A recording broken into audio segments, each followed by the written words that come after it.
कैलाश पर्वत का दिव्य शिखर है। कौन सा कैलाश? जहां पर भगवान शिव और मां भवानी जी का सदैव वास है। देखिए, मैं आपसे निवेदन करूं, काशी के बगल में हम और आप बैठे हैं। काशी में शंकर भगवान है कि नहीं है? हैं। तो इसका मतलब ये कदापि न निकालिएगा कि यदि शिव जी काशी में है तो कैलाश खाली हो गया है। कैलाश पर्वत पर भगवान शिव का सदैव वास है। कब कब वास नहीं है? सदा जहां शिव उमा निवासा। और निवेदन मैं करूं, यदि हमारा विश्वास है तो भगवान शंकर सर्वत्र हैं, और विश्वास नहीं है तो कहीं नहीं है। भगवान कुछ है नहीं, विश्वास ही भगवान को जन्म दिला देता है। एक ही मंदिर है, उसी मंदिर में चोर जाता है तो भगवान का मुकुट चोरी करके चला जाता है। उसी मंदिर में भगत जाता है तो चरणों में दंडवत प्रणाम करने लगता है। मंदिर एक ही है। तो कभी विचार करिएगा आप, चोर चोरी कैसे कर लेता है? यदि उसको ये विश्वास हो जाए कि सामने जो बैठे हैं वो भगवान हैं, तो वो चोरी कर ही नहीं सकता। उसका विश्वास नहीं है। उसको भगवान में भी पत्थर दिखाई पड़ता है, और उसी मंदिर में भगत जाता है तो उसको पत्थर में भी भगवान दिखाई पड़ता है। ये मूल अंतर है। मानस का सिद्धांत कहता है, बिनु विश्वास भगति नहीं, तेहि बिनु द्रवहि न राम। जब तक विश्वास नहीं होगा तब तक भक्ति दृढ़ता प्राप्त कर ही नहीं सकती। इसलिए हमेशा विश्वास में रहिए। किस बात को लेकर? मेरे पूज्य महाराज श्री कहते हैं, हमारे साथ जब श्री रघुनाथ तो किस बात की चिंता। ये विश्वास है। अरे इन्हीं के हाथ में जब हाथ तो किस बात की चिंता। भगवान शिव और मां भवानी जी का कैलाश पर सदैव वास है। उस कैलाश पर एक विशाल बट वृक्ष है। बट कहे तो बरगद। बरगद देखे हैं ना आप लोग? बोलिए। हाँ। तीर्थराज प्रयाग में भी बट वृक्ष है, अक्षय वट। और मानस में बरगद को हमारे सनातन संस्कृति में बट वृक्ष को विश्वास का प्रतीक माना गया है। बरगद का है विश्वास है। इसीलिए आप दर्शन करिए, जितने पुराने ऋषि मुनि महात्मा हुए वो बट वृक्ष के नीचे बैठ के भजन करते थे। कहां बैठ के करते थे? बट वृक्ष के नीचे। क्यों? बट यानी विश्वास, बरगद यानी विश्वास। जब आप विश्वास की छत्र छाया में बैठकर भजन करेंगे तो आपका भजन के प्रति विश्वास बढ़ता रहेगा। यह स्थान के प्रभाव है। कैलाश पर विशाल बरगद का वृक्ष है। एक दिन भगवान शंकर गए, दर्शन किए, ऐसा भाव हृदय में उमड़ा, दौड़ कर गए और निज कर डासे नागरिपु सारा बैठे सहजहि शंभु कृपाला। अपने हाथ से बाघंबर बिछाकर भगवान शंकर उस बरगद के वृक्ष के नीचे आसन लगा करके बैठ गए। बैठ गए ये बड़ी बात नहीं है, कैसे बैठ गए ये बड़ी बात है। कैसे बैठे? बैठे सहजहि शंभु कृपाला। कैसे बैठे? सहज होकर बैठे। कैसे बैठे? सहज। सहज बुझाता। सहज मने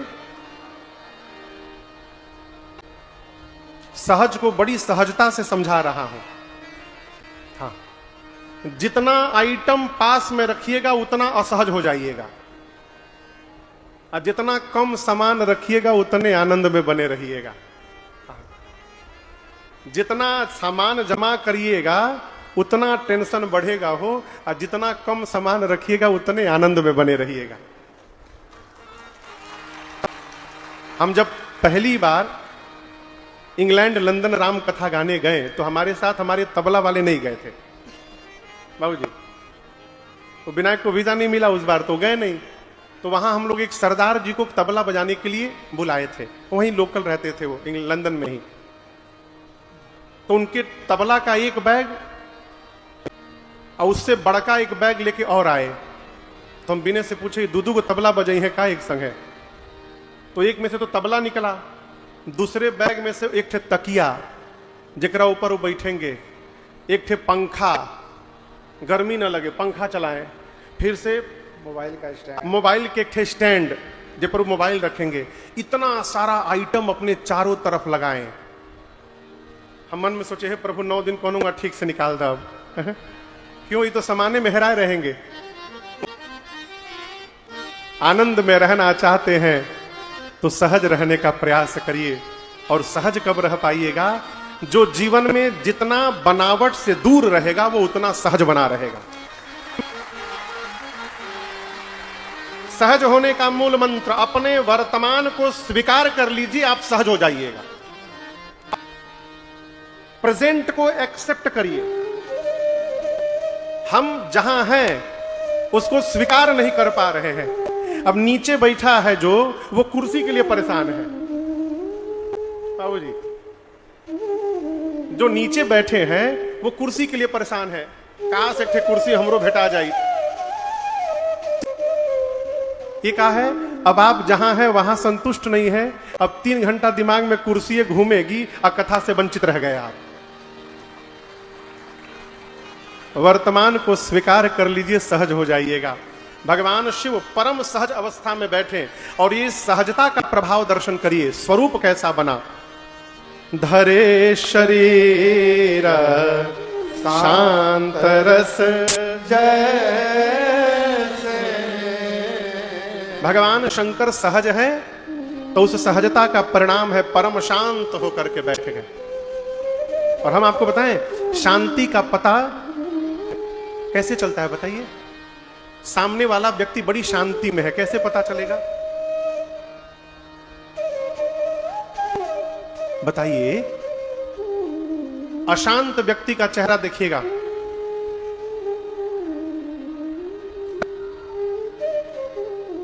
हमेशा ही धनुष बाण बना के तैयार रखेंगे। हम एक आदमी को जानते हैं, इकलौता बेटा उनका, इकलौते बेटे की जिस दिन शादी थी उस दिन भी उनका चेहरा, आज तक उनको कभी मैंने प्रसन्न नहीं देखा। जब आप सहज हो जाएंगे ना तो शांत हो जाएंगे, और जब शांत हो जाएंगे तो ये जो धनुष बाण बना हुआ है ऐसे, ये यहां से उतर करके यहां पर आ जाएगा, आप शांति को प्राप्त कर जाएंगे। और याद रखिए, अशांत मन से जीवन में श्रेष्ठ व्यवहार हो ही नहीं सकता है। अष्टांग योग के 8 पायदान है, यम, नियम, आसन, प्राणायाम, प्रत्याहार, धारणा, ध्यान, समाधि। आप ये अष्टांग योग बाद में करिए, इसके पहले सहज होइए, क्योंकि कहा गया है उत्तमा सहजा वृत्ति मध्यमा ध्यान धारणा। ये ध्यान, धारणा, समाधि, प्राणायाम, प्रत्याहार, ये सब मध्यम व्यवहार है। इन सबके पहले उत्तम व्यवहार क्या है? सहज हो जाना जीवन में। भगवान शंकर सहज होकर के बैठे। कहां बैठे? कहां बैठे? पंडाल में, कैलाश में कहां बैठे? बरगद के वृक्ष के नीचे बैठे। बीच में बोला करिए, बाबा बैठे। ये गोस्वामी जी का प्रबंधन है, गोस्वामी जी का प्रबंधन है। कौन सी बात किसके मुख से कहलवानी है कि समाज पर उसका प्रभाव पड़े, ये गोस्वामी तुलसीदास जी का प्रबंधन है। भगवान शिव को केंद्र में रखकर कथा गानी है आज। मैं आपको बताऊं बाबू जी, जब मैं कथा प्रारंभ किया लगभग आज से 14-15 साल पहले, तो जब कोई कथा सुन के प्रशंसा करता था तो बहुत बहुत अच्छा लगता था। कोई प्रशंसा करे तो स्वाभाविक अच्छा लगेगा। तो मैं रात को महाराज जी को फोन करता था और कहता था, सरकार आज कथा के बाद एक व्यक्ति मिले थे, ऐसी ऐसी बात बोल रहे थे। तो महाराज जी भी खूब शाबाशी देते थे, लेकिन एक दिन हमसे बोले कि बाबू, जीवन में प्रशंसा हो रही है तो इस वाक्य पर बाद में ध्यान देना कि क्या कहा जा रहा है, इस पर पहले ध्यान देना कि उस प्रशंसा को करने वाला कौन है। क्यों? श्रेष्ठ व्यक्ति यदि प्रशंसा कर रहा है तो ये आपके जीवन की उपलब्धि है। और निकृष्ट व्यक्ति यदि प्रशंसा कर रहा है तो अपने विषय में सोचना चाहिए।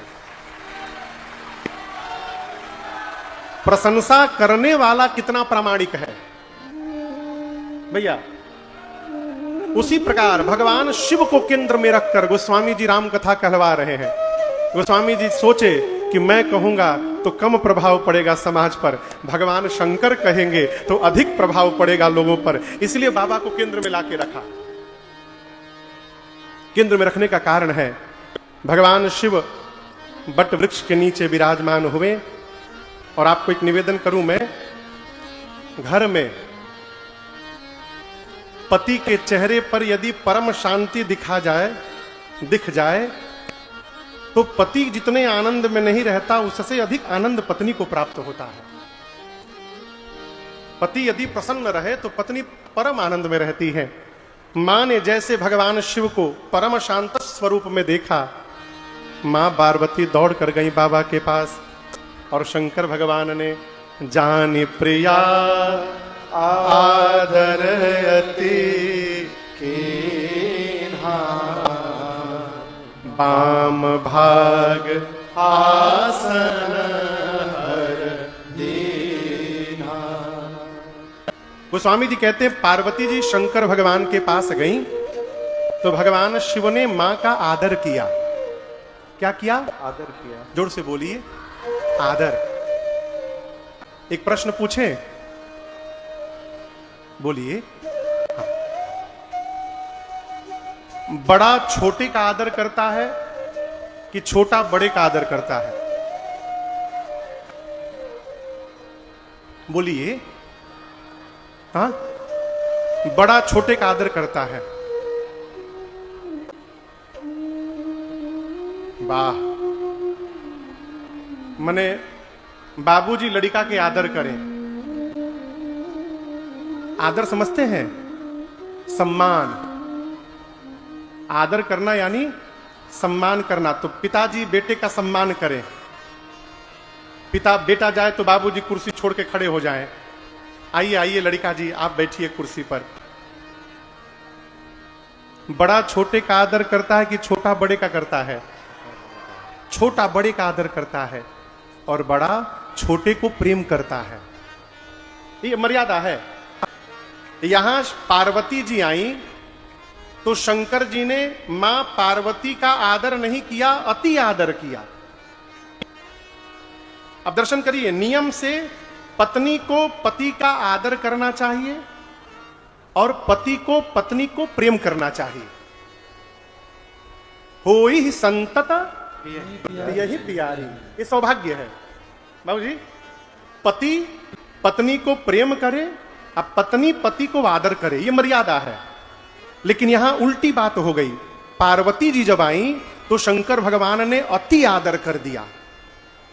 और केवल मानस में एक बार नहीं, रामचरितमानस में यह घटना 2 बार घटी है जहां बड़े छोटे का आदर कर रहा है। एक यहां शंकर जी ने पार्वती जी का किया और दूसरी बार पता है बाबू कहां हुआ? हाँ,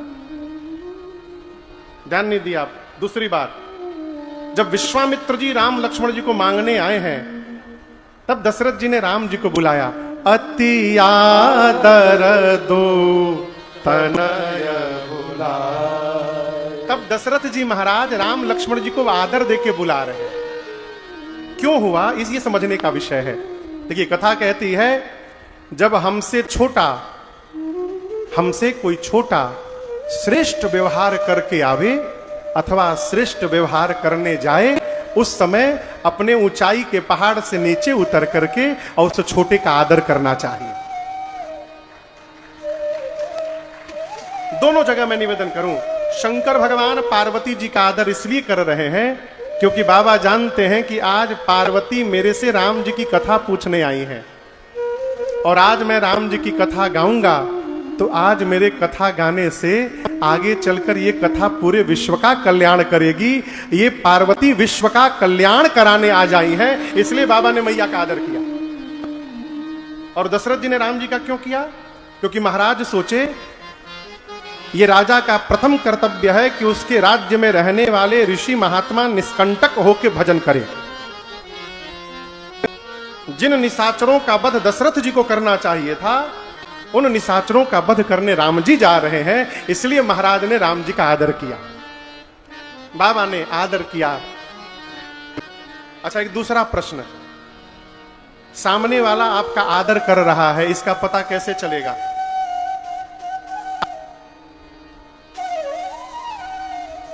कठिन प्रश्न पूछ दिए का। सामने वाला आपका आदर कर रहा है, इसका पता कैसे चलेगा?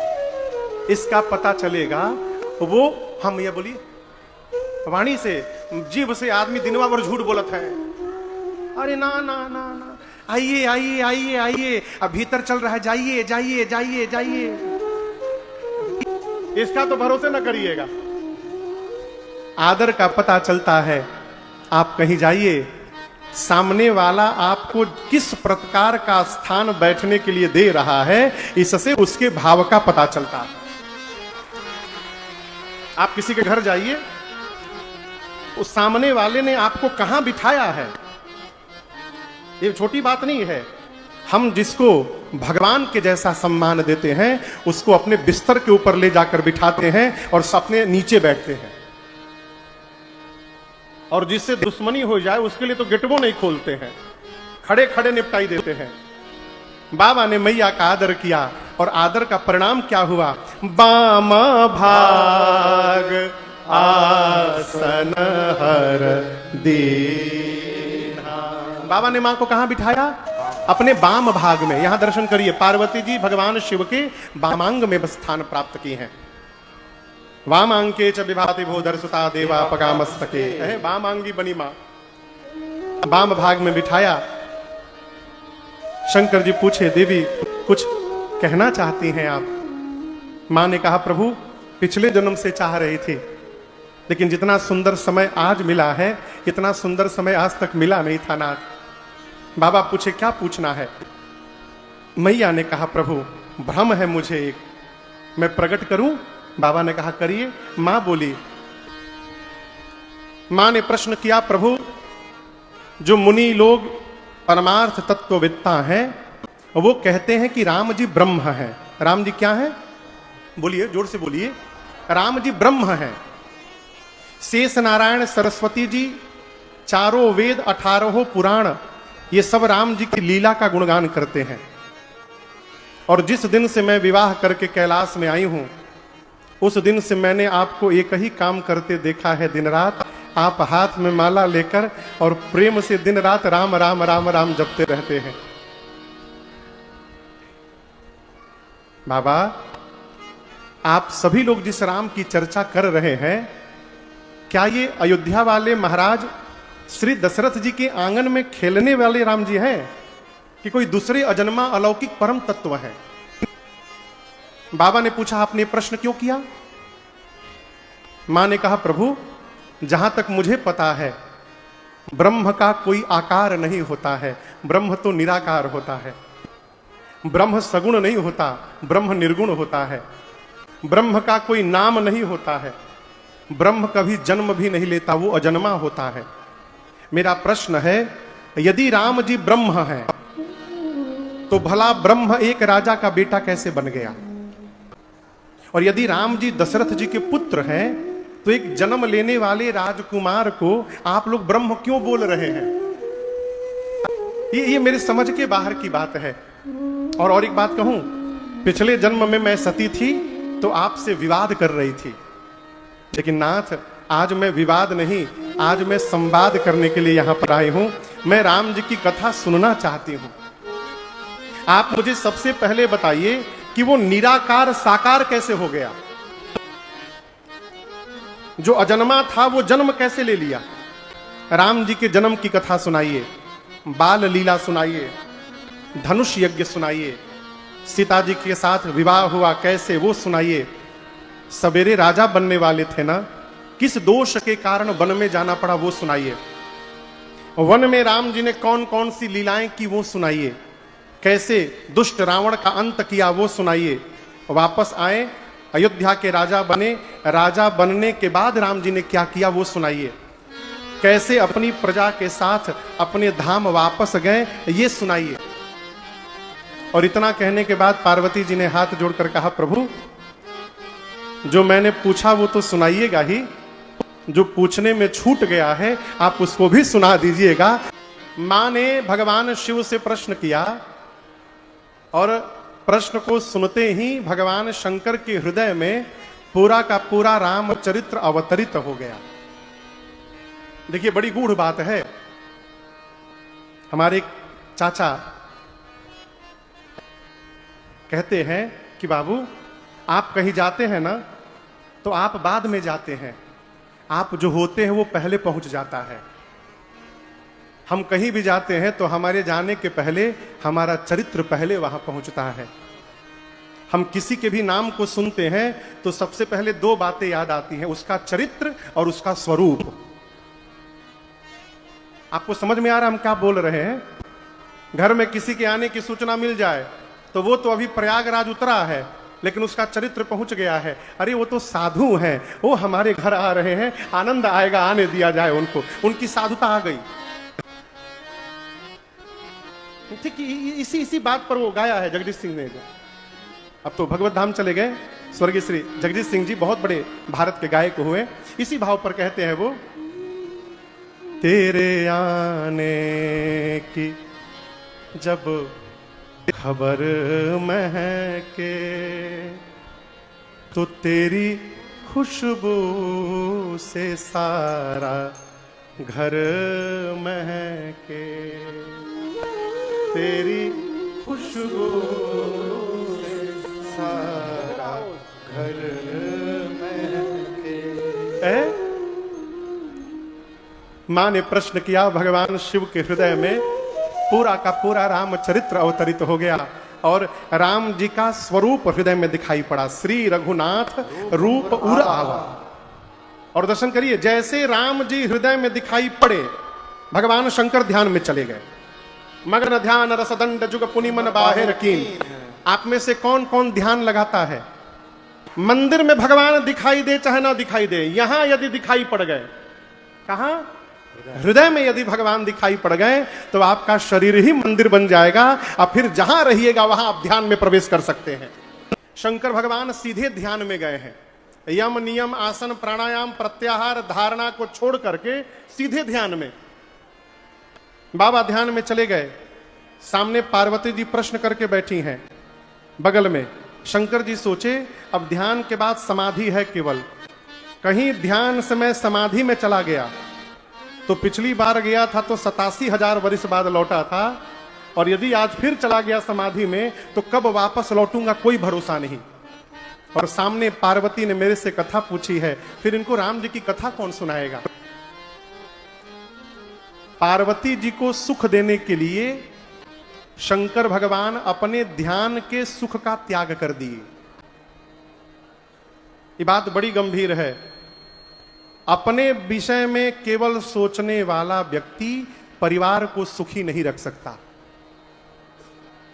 स्वामी विवेकानंद जी का एक कोट मैं आपको सुनाऊं, किसी किताब में मैंने पढ़ा था। स्वामी विवेकानंद जी कहते हैं कि यदि परिवार को सुखी रखना है तो अपने सुख का त्याग करना पड़ेगा। बाबूजी, परिवार को सुखी रखना है तो अपने सुख का त्याग करना पड़ेगा। गांव को यदि सुखी करना है तो परिवार के सुख का त्याग करना पड़ेगा। प्रदेश को यदि सुखी करना है तो गांव के सुख का त्याग करना पड़ेगा। राष्ट्र को यदि सुख करना है तो प्रदेश के सुख का त्याग करना पड़ेगा। और यदि संपूर्ण विश्व का सुख करना है तो सर्वस्व का त्याग करना पड़ेगा, तब जाकर जीव मात्र का कल्याण होगा। भगवान शंकर अपने सुख का त्याग किए। सोचे अपने सुख को छोड़कर यदि कथा सुनाऊंगा तो कथा गाने से मुझे भी मिलेगा, सुनकर पार्वती को भी सुख मिलेगा, और आगे चलकर एक दिन देवबरा धाम के पंडाल में बैठे श्रोताओं को भी यह सुख प्राप्त होगा। इसलिए बाबा ध्यान से बाहर आ गए। यदि शंकर जी ध्यान से बाहर ना आए, भगवान शिव ने मेरी मां पार्वती जी की बड़ी प्रशंसा की।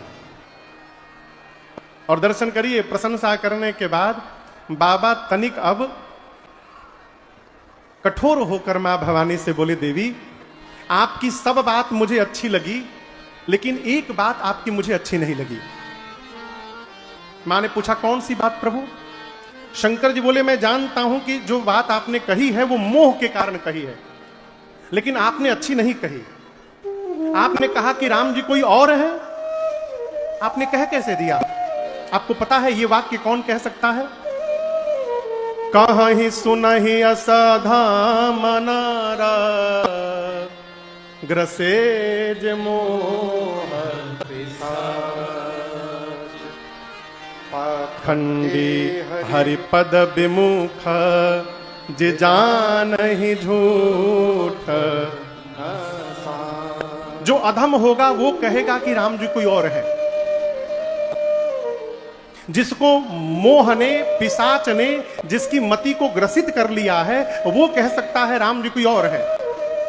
जो धर्म को नहीं जानता, धर्म से विमुख होकर बैठा है, वो कह सकता है राम जी कोई और है। जो सत्य और असत्य को नहीं जानता, वो कह सकता है राम जी कोई और है। जिसका मन रूपी मन दर्पण मैल से भरा हुआ हो, जिसके मन रूपी दर्पण पर काई जमा हुआ हो और नेत्र होते हुए भी जो अंधा बना हुआ हो, वो बताओ भगवान का रूप उसको कैसे समझ में आएगा? आपने प्रश्न किया कि निराकार भगवान साकार कैसे हो गए? आप सगुण भगवान को और निर्गुण भगवान को अलग अलग मानती हैं देवी, ये सत्य नहीं है। सगुण और निर्गुण दोनों दो नहीं, दोनों एक हैं। और समाज का सब झमेला इसी का है कि हम निर्गुण भगवान को मानते हैं तो हम सगुण को मानते हैं। पानी का आकार होता है कि कोई आकार नहीं होता, निराकार होता है। बोलिए हाँ, साकार निराकार। पानी का अपना कोई आकार नहीं है। कटोरी में डालिए तो कटोरी का आकार, कटोरी का पानी गिलास में डाल दीजिए तो गिलास का आकार, गिलास का पानी प्लेट में डालिए तो प्लेट का आकार। यानी पानी का कोई आकार नहीं, जिस पात्र में रखिए उस पात्र का बन जाता है।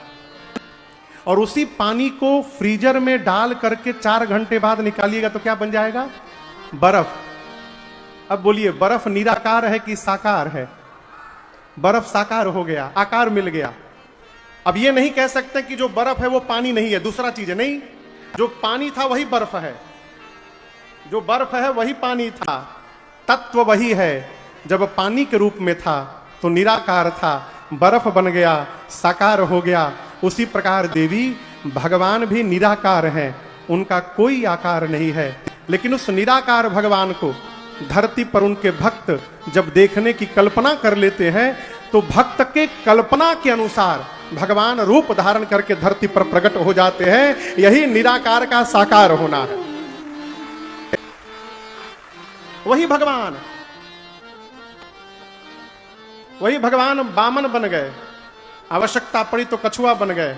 वही भगवान मछली बने, वही भगवान कछुआ बने, वही वराह बने, वही हयग्रीव बने, वही नरसिंह बने, वही परमात्मा श्री राम बने, वही कृष्ण बने। और कलयुग के चौथे चरण में इसी उत्तर प्रदेश के मुरादाबाद जिले के संभल में वही परमात्मा कल्कि अवतार धारण करके आएंगे। वही भगवान निराकार से साकार कब होते हैं? भगत प्रेम बस सगुण केवल और केवल भक्त के प्रेम के कारण भगवान सगुण होते हैं। इसलिए भगवान को संस्कृत में मंत्र सुना पा रहे हैं, अच्छी बात। नहीं सुना पा रहे हैं, कोई टेंशन नहीं। इस भ्रम को बाहर निकालिए। सरकार गलत बोलूं तो क्षमा करिएगा, आप लोग विद्वान लोग हैं। इस भ्रम को बाहर निकालिए कि भगवान को संस्कृत में मंत्र सुनाएंगे तभी प्रसन्न होंगे। भ्रम से बाहर निकालिए, भगवान प्रेम से प्रसन्न होंगे। यदि सुनने से भगवान प्रसन्न होते ना तो केवट पर तो कभी प्रसन्न नहीं हो पाते। शबरी ने कौन सा मंत्र सुनाया था राम जी को? भोग लगाई तो नाभ्या आसी दंत, ये भी नहीं जानती थी बोलना। कैसे भोग लगा दी? भगवान पालिए बिना मंत्र के? हा? कैसे पालिए? प्रेम के कारण। इसलिए प्रेम करिए केवल। कैसे प्रेम करें महाराज? जैसे अपने को प्रेम करते हैं। चित्रकूट के प्रसंग में गोस्वामी जी लिखते हैं, लक्ष्मण जी राम सीता जी की सेवा कैसे कर रहे हैं? जिमी अभिवेकी पुरुष शरीर ही। जिस प्रकार अविवेकी पुरुष अपने शरीर की सेवा में लगा रहता है, उसी प्रकार लक्ष्मण जी सब कुछ भूल करके श्री सीताराम जी की सेवा में लगे हुए हैं। ये प्रेम है, भगवान केवल प्रेम से प्राप्त होंगे। शंकर भगवान ने कहा मां पार्वती से, देवी राम जी के रूप के बारे में कोई नहीं जानता। अभी मैं पिछली कथा में रायबरेली में निवेदन कर रहा था श्रोताओं से कि क्या आपको लगता है कि कभी भगवान आपसे मिले, आप भगवान से मिले नहीं होंगे? आप में से कौन कौन भगवान से मिला है कभी सही में? कहां? प्रयागराज में सही में भगवान मिल गए थे? आप पहचान गए थे ना? मैं जो कहना चाहता हूं, ऐसा कोई नहीं होगा जिसको भगवान जिसके अगल बगल से गुजरे नहीं होंगे। सबके अगल बगल से भगवान गुजरे हैं कई बार। हम पहचान क्यों नहीं पाए? इसलिए नहीं पहचान पाए कि हम मन में कल्पना बना करके बैठे हैं कि भगवान सोने का मुकुट लगाएंगे, हीरा मोती पहने रहेंगे, पीतांबर पहने रहेंगे, इस रूप में जब दिखाई देंगे तभी मानेंगे भगवान है। अब भगवान अगल बगल से कई बार गुजरे। नामदेव जी महाराज रोटी बना रहे थे, रोटी बना के रखे थे, कुत्ता आया, मुंह में रोटी दबाया, लेके भाग गया। नामदेव जी की जगह यदि राजन रहता तो हम डंडा लेके दौड़ते। नामदेव जी डंडा लेके नहीं दौड़े, नामदेव जी घी का कटोरा लेके दौड़े। कहे प्रभु आज हमारे घर आप कुत्ते के रूप में भोग लगाने आए हैं, प्रभु रूखी रोटी मत खाइए, थोड़ा घी लगा देता हूं, उसके बाद भोग लगाइएगा। नामदेव जी को कुत्ते में भगवान दिखाई पड़ गए, प्रहलाद को खंभे के भीतर भगवान दिखाई पड़ गए। भगवान का कोई रूप नहीं है। शंकर भगवान कहते हैं बिना पांव के चलते हैं, बिना आंख के देखते हैं, बिना नासिका के सुगंध लेते हैं, बिना कान के सुन लेते हैं, बिना जिह्वा के वक्ता हैं, बिना मुख के भोजन करते हैं। वेद जिनके बारे में ऐसा ऐसा बताते हैं, वही परम तत्व परमात्मा पर ब्रह्म महाराज दशरथ के घर में बालक बनकर खेल रहे हैं। अपने भक्तों का कल्याण करने के लिए भगवान अवतार लिए हुए हैं, वही ब्रह्म। मां पार्वती ने प्रश्न किया, प्रभु मेरा भ्रम तो समाप्त हो गया, अब ये बताइए कि राम जी मनुष्य रूप में क्यों आते हैं? शंकर जी ने उत्तर दिया, जब जब धरती पर अभिमानी अधम असुर बढ़ करके इतना अत्याचार करते हैं, किसके ऊपर? ब्राह्मणों के ऊपर, संतों के ऊपर, गौ माताओं के ऊपर, देवताओं के ऊपर, पृथ्वी के ऊपर, तब तब भगवान विविध रूप धारण करके अवतार लेते हैं। कितने रूप में? 5 रूप में। भगवान कितने रूप में आते हैं? जोर से बोलिए। 5 रूप में। बाबूजी, सबसे पहला भगवान का अवतार होता है अंशावतार। भगवान अंश से आते हैं। वराह अवतार, मत्स्य अवतार, कक्षप अवतार, हयग्रीव अवतार, ये सब अंश से अवतार हुआ। दूसरा रूप है भगवान का आवेश अवतार। भगवान बुद्ध, भगवान परशुराम, दत्तात्रेय, ये सब आवेश से अवतार लिए। तीसरा है विशिष्ट अवतार, विशेष अवतार। परमात्मा नरसिंह, ये विशिष्ट अवतार है। चौथा अवतार हुआ है पूर्ण अवतार। परमात्मा राम और परमात्मा कृष्ण, ये पूर्ण अवतार है। और 5वां अवतार है महापुरुष अवतार। धरती पर जितने महापुरुष आचार्य चरण हुए, ये सब भगवान के अवतार हैं। इन्हीं रूपों में भगवान आते हैं। आदि जगत गुरु भगवान श्री रामानुजाचार्य, राम जी अपने आने से पहले 1017 में लक्ष्मण जी को दक्षिण भारत में भेजे। लक्ष्मण भैया अवतार लिए रामानुज स्वामी के रूप में। उनके लगभग आने के कितना बने? 756 की कौन सा 750 साल लगभग पहले, इसी तीर्थराज प्रयाग में 750 साल पहले लगभग इसी तीर्थराज प्रयाग में लक्ष्मण जी के अवतार के बाद राम जी अवतार लिए रामानंद भगवान के रूप में, इसी तीर्थराज प्रयाग में। उनसे जो परंपरा चली उसको रामानंदी संप्रदाय कहा गया। कबीरदास जी उन्हीं के शिष्य थे। जब जैसी आवश्यकता पड़ी परमात्मा ने रूप धारण किया। शंकर भगवान ने राम जी के जन्म के 5 कारण बताए। पहले कारण में जय विजय को सनकादिक मुनियों ने श्राप दिया, भगवान के दर्शन से रोक दिए थे। श्राप के कारण वही जय विजय रावण कुंभकर्ण बने। परमात्मा ने अवतार लेकर उनका उद्धार किया, पहला कारण। दूसरे कारण में तुलसी मैया जो हैं, ये पिछले जन्म में इनका नाम था वृंदा। क्या नाम था? और असुरों के राजा जलंधर से इनका विवाह हुआ था। वृंदा मैया परम सती थी। इनके सतीत्व के बल के कारण कोई भी देवता जलंधर पर विजय नहीं प्राप्त कर पाया। अंत में भगवान श्री हरि ने छल करके वृंदा के सतीत्व को समाप्त किया और युद्ध में जलंधर मार दिया गया। जब मां वृंदा को पता चला, भगवान को श्राप दिया कि जिस प्रकार आपने छल कर मेरे पति को दूर किया, एक दिन मेरा पति छल करके आपकी पत्नी को आपसे दूर करेगा। यही राम जी के जन्म का दूसरा कारण बना। तीसरे कारण में नारद जी ने भगवान को श्राप दे दिया। किसने दे दिया? जोर से बोलिए, आश्चर्य नहीं हो रहा है आप लोग को? नारद विष्णु भगत पुनि ज्ञानी, भगवान के भक्त है, ज्ञानी है, नारद जी ने श्राप दे दिया। जब जब आपको ये लगने लगेगा कि हम कर रहे हैं, जीवन में कर्ता का बोध होना यही अभिमान को जन्म देता है। आप समझ रहे हम क्या बोल रहे हैं? जब ये लगने लगे कि बस हम ही तो कर रहे हैं, ये अभिमान को जन्म देता है। नारद जी को अभिमान हो गया कि मैं काम पर विजय प्राप्त कर लिया हूं। भगवान ने रची माया, नारद जी विवाह करने का मन बना लिए।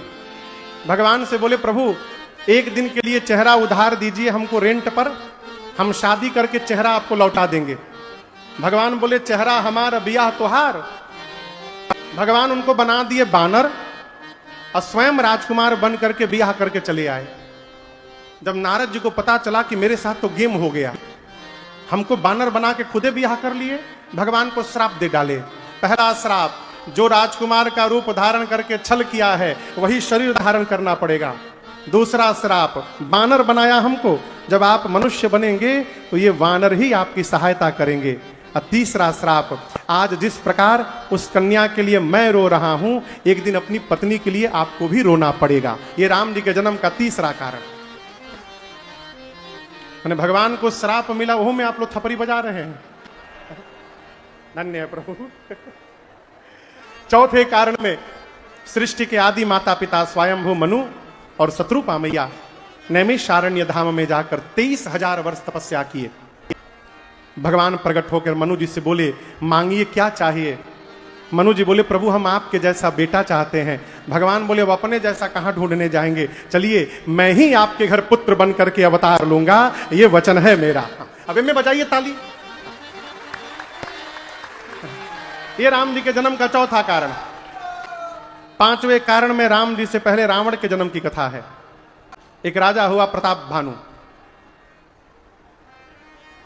आपको मैं बताऊं, वेद में जितने प्रकार के यज्ञ बताए गए हैं, प्रताप भानु राजा ने एक एक यज्ञ को 1000 बार किया था। इतना धर्मशील राजा। लेकिन जीवन में एक बार एक कपटी मुनि का कुसंग लग गया और जीवन भर का सत्कर्म समाप्त हो गया। ब्राह्मणों का शाप मिला, वही प्रताप भानु रावण बना। उसका छोटा भाई अरिमर्दन कुंभकर्ण बना और उसके मंत्री धर्मरुचि रावण के सौतेले भाई विभीषण बने। रावण कठोर तपस्या करता है। ब्रह्मा जी वरदान देने गए। रावण ने मांगा, बानर मनुष्य को छोड़कर कोई नहीं मारे। कुंभकर्ण मांगा, 6 महीना सोऊं 1 दिन जगूं। और विभीषण जी ने भगवान के चरणों में प्रीति मांगी है। लंका में राजधानी बनाया रावण। मंदोदरी जी से विवाह हुआ और उसके बाद धरती पर जो ना अत्याचार बढ़ा रावण का। बाबा कहते हैं, जहि विधि होई धर्म निर्मूला, सो सब करहि वेद प्रतिकूला, शुभ आचरण कतौ नहीं होरी, देव विप्र गुर। जिस प्रकार धर्म समाप्त हो रावण के दूत करने लगे, धरती अकुलाकर गौ का रूप बनाकर मुनियों के पास गई। मुनि लोग धरती को लेकर ब्रह्मा जी के पास गए। ब्रह्मा जी सबको लेकर कैलाश बाबा के पास गए। मीटिंग हुई। कहां मीटिंग हुई? मीटिंग कहां हुई? कैलाश में। काहे बात का मीटिंग? भगवान कहां मिलेंगे? ये पापी से भगवान बचाएंगे। भगवान कहां मिलेंगे? एक देवता ने कहा बैकुंठ में, एक ने कहा साकेत में, एक ने कहा क्षीर सागर में, एक ने कहा गोलोक में। शंकर जी बोले, ये ना पूछिए भगवान कहां मिलेंगे, ये पूछिए भगवान कहां नहीं मिलेंगे।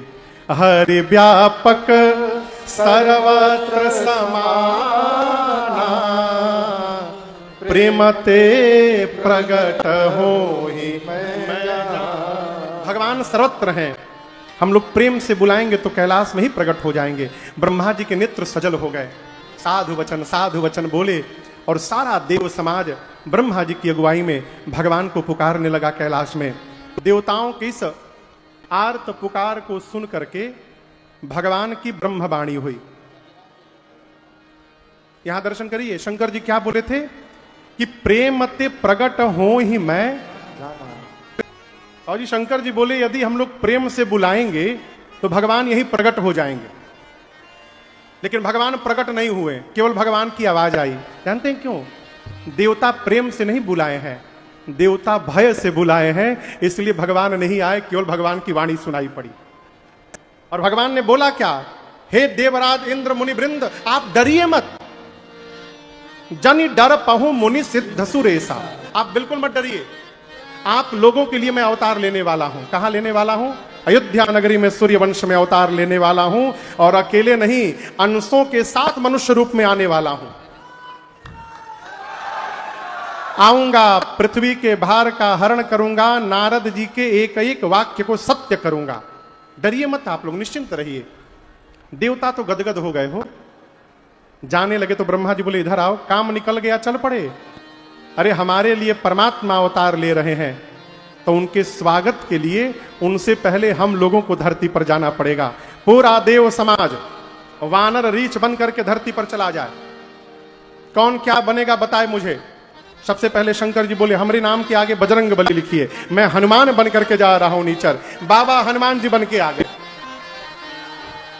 शंकर जी पूछे ब्रह्मा जी से आप क्या बनी हो? ब्रह्मा जी बोले यदि आप हनुमान बन रहे तो हम जामवंत बन जाते हैं। ब्रह्मा जी जाम्बवान बन के चले आए। सूर्य नारायण से पूछा गया आप ही के वंश में जा रहे हैं, आप ही कुछ बनी हो? हा? बोले हमरे नाम के आगे सुग्रीव लिख दीजिए। सूर्य नारायण सुग्रीव बन गए। देवताओं के राजा इंद्र बोले फिर हम इनके बड़का भाई बाली बनेंगे। इंद्र बाली बन के आए। ये जितने बानर थे ना राम जी के साथ, सभी देवता थे। समस्त देव समाज बानर रीछ बन करके धरती पर आया और भगवान की प्रतीक्षा करने लगा। अब गोस्वामी जी कथा को अयोध्या ले गए। कहां ले गए? अयोध्यापुरी। रघुवंश के मणि वेद जिनका नाम महाराज श्री दशरथ बताते हैं। परिचय क्या है? धर्म धुरंधर गुण निधि हृदय भगति मति सारंग पानी। धर्म धुरंधर हैं, गुणों के भंडार हैं, ज्ञानी हैं, हृदय में भक्ति है, मति में साक्षात श्री राघव जी विराजमान हैं। कौशल्या, कैकेयी, सुमित्रा जैसी जिनकी 3 देवियां हैं। एक दिन जीवन के चौथे पन में महाराज के मन में ग्लानि भई कि मेरे घर में कोई पुत्र नहीं है। और जैसे ग्लानि भई महाराज तुरंत गुरुदेव भगवान के पास गए और जाकर रोने लगे। निज दुख सुख सब गुरु ही सुनाए। महाराज की आर्त व्यथा सुनकर गुरुदेव ने कहा महाराज धैर्य रखिए,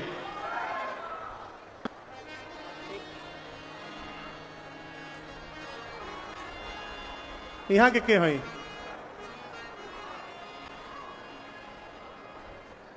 ये सब ना के यार, कथा बांध रहे हैं ना।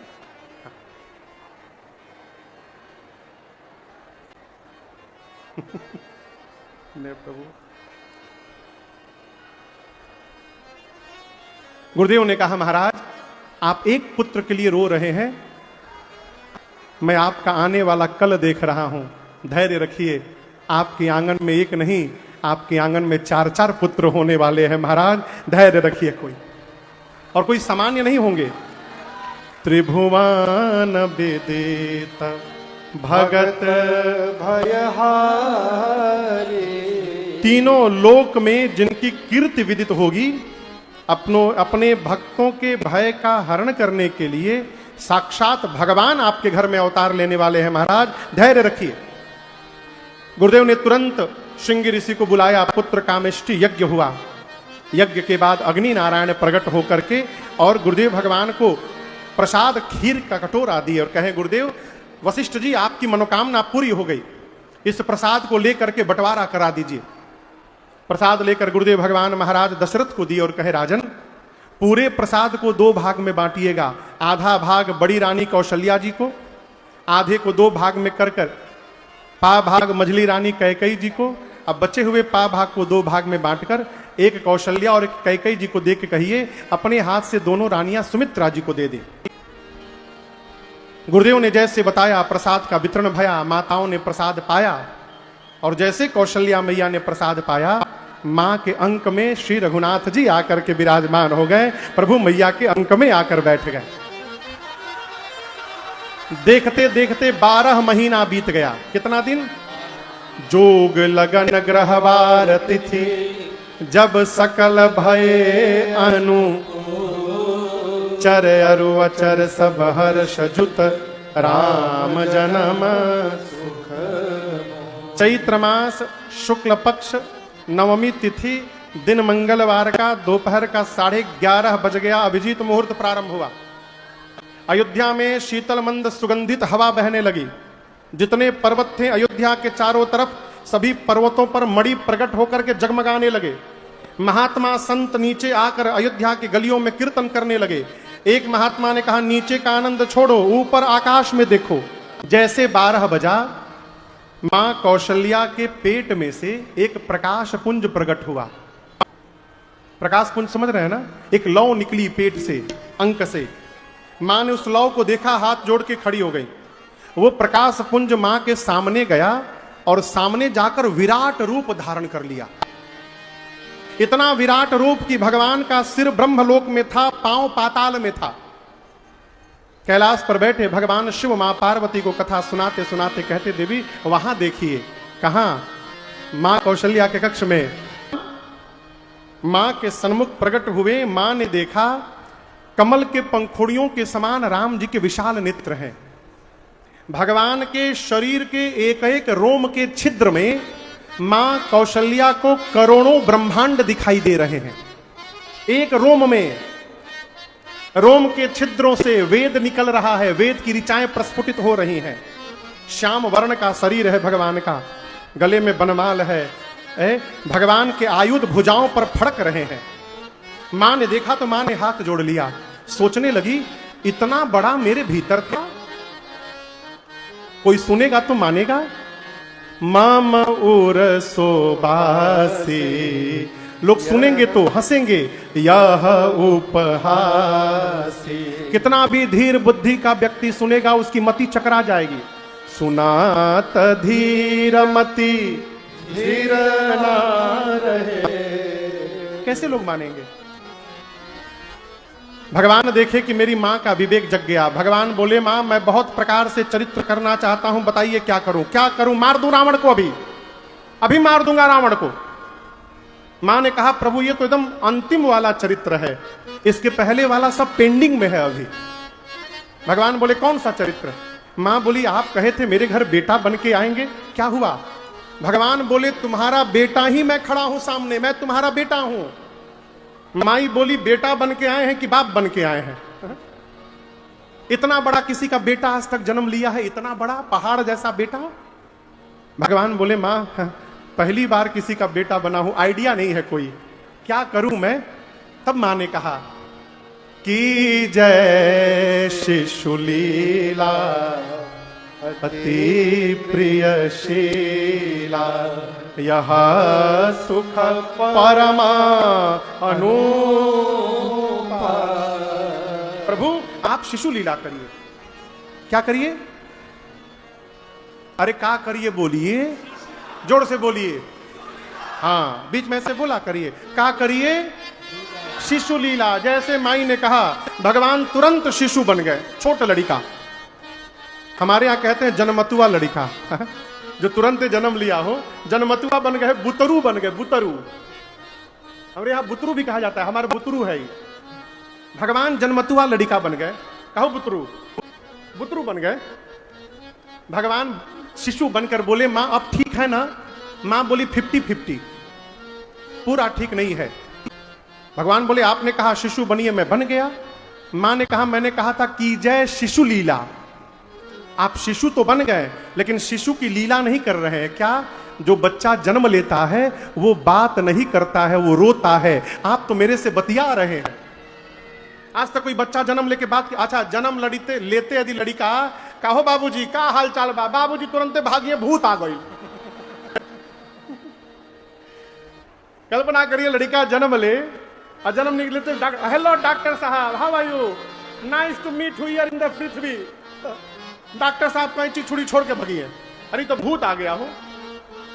मां बोली प्रभु जो बच्चा जन्म लेता है वो बात नहीं करता, आप तो बोल रहे हैं, उसको रोना पड़ता है। भगवान बोले अब रोना भी पड़ेगा।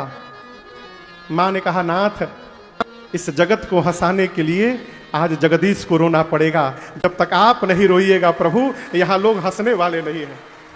और मां की बात सुनकर सुनी बचन सुजाना रोदन ठाना होई बालक। भगवान रोदन ठाना, रोदन बोलिए, हाँ थाना नहीं, थाना में पुलिस जी लोग बैठेंगे, ठाना टॉ ठॉ ठाना, ठाना मने बाबू जी हमारे यहां कहते हैं जो काम शुरू करके बंद न किया जाए उसको कहते हैं ठना गया है। भगवान ने रोदन ठाना, यहां मां कौशल्या से एक भूल हो गई। मां ने रोने के लिए तो कहा लेकिन ये कहना भूल गई कि बस 5 मिनट रो के चुपा जाइएगा। भगवान रोना प्रारंभ किए हैं तो अब चुप होने का नामे नहीं ले रहे। लोग कहता बबुआ चुपा जा ना, माई बोलने भी या रोवे के हम रोए। भगवान रोने लगे, देखिए भगवान रो रहे हैं। बोलिए रामलला सरकार की जय। देखिए फोटो में देखिए भगवान कैसे रो रहे हैं। अरे चुप हो जा बबुआ, चुप हो जा, चुप हो जा, चुप हो जा, हम हो आवे दा, चुप हो जा। जाकर दासियां महाराज से बोली महाराज बधाई हो, बधाई हो, बधाई हो, बधाई हो। कौने बात की बधाई हो, बधाई हो, बधाई हो, बधाई हो। सबको जन्म की बहुत बहुत बधाई। कल ठीक 3 बजे हम और आप बाल लीला के प्रसंग में मिलेंगे।